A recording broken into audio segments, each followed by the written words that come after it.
اهلا وسهلا بكم في حلقه جديده من حلقات سلسله ما لا يسع المهندس جهله. النهارده انا جاي اكلمكم على حاجه دايما بتلخبط الناس بالذات بتوع ميكانيكا. طبعا كلمه ميكانيكس انت سمعتها كتير قبل كده قوي، يقول لك ميكانيكس اوف، يعني حتى يقول لك فلويد ميكانيكس، جاز داينامكس. لما اجي اتكلم على الميكانيكا او اتكلم على تقسيمتها لازم اكون اول حاجه فاهمها هي الفيز تشينج. اللي احنا عندنا في حاجه اسمها سوليد اللي هي المواد اللي هي الصلبه، وعندنا في حاجه اسمها فلويد، وعندنا في حاجه اسمها الجازس. بمعنى ان انا اكون زي بالظبط كده لما اتكلم عن الميه واتكلم عن التلج واتكلم عن الستيم. احنا بندرس ايه؟ لو انا بدرس السوليد لازم اكون انا فارض فرضيه الاول، انا بدرس السوليد ده ريجيد ولا فليكسبل. وممكن في حلقه نتكلم عن حته الريجيد والفليكسبل دي بالتفصيل.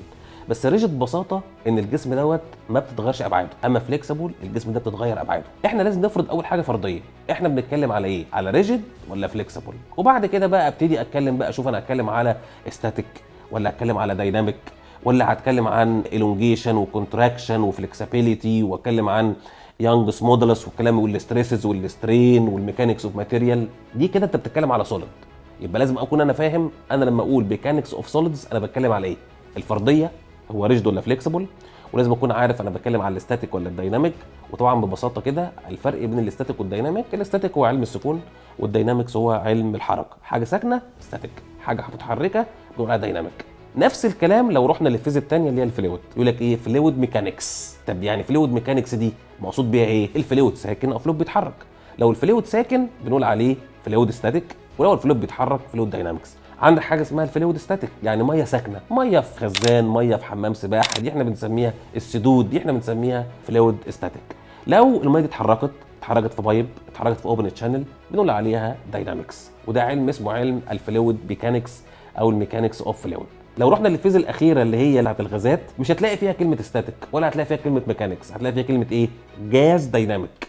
طب ليه بيقولوا عليها جاز داينامكس؟ الاتراكتيف فورسز بين الجزيئات في حاله الغازات ضعيفه جدا، فهو في حركه دائمه، فانا ما اقدرش ادرسه هو ستاتيك، فدايما بنقول عليه جاز داينامكس.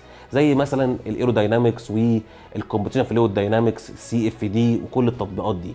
يبقى انا هنا استفدت ايه في الفيديو دوت؟ ان احنا لما نقول كلمه ميكانكس لازم نربطها بالفيز الاول، ميكانكس اوف سوليد، ميكانكس اوف فلويد، ميكانكس اوف جازز، وتحتيها بيكون في اسامبشن انا بدرسه ازاي، هو ساكن ولا بيتحرك ولا بيتحرك على طول، هل هو ريجيد، هل هو فليكسبل، وهكذا. لو في الفيديو دوت استفدت وعرفت كلمه ميكانكس بتتقسم ازاي، اعمل لنا لايك وشير. ولو عندك سؤال اكتبه في الكومنتس، ولو عندك فكره جديده الحلقه جديده حطها لنا في الكومنتس وهندرجها ان شاء الله في الحلقات اللي جايه. شكرا جزيلا ليكم واشوفكم في حلقه جديده.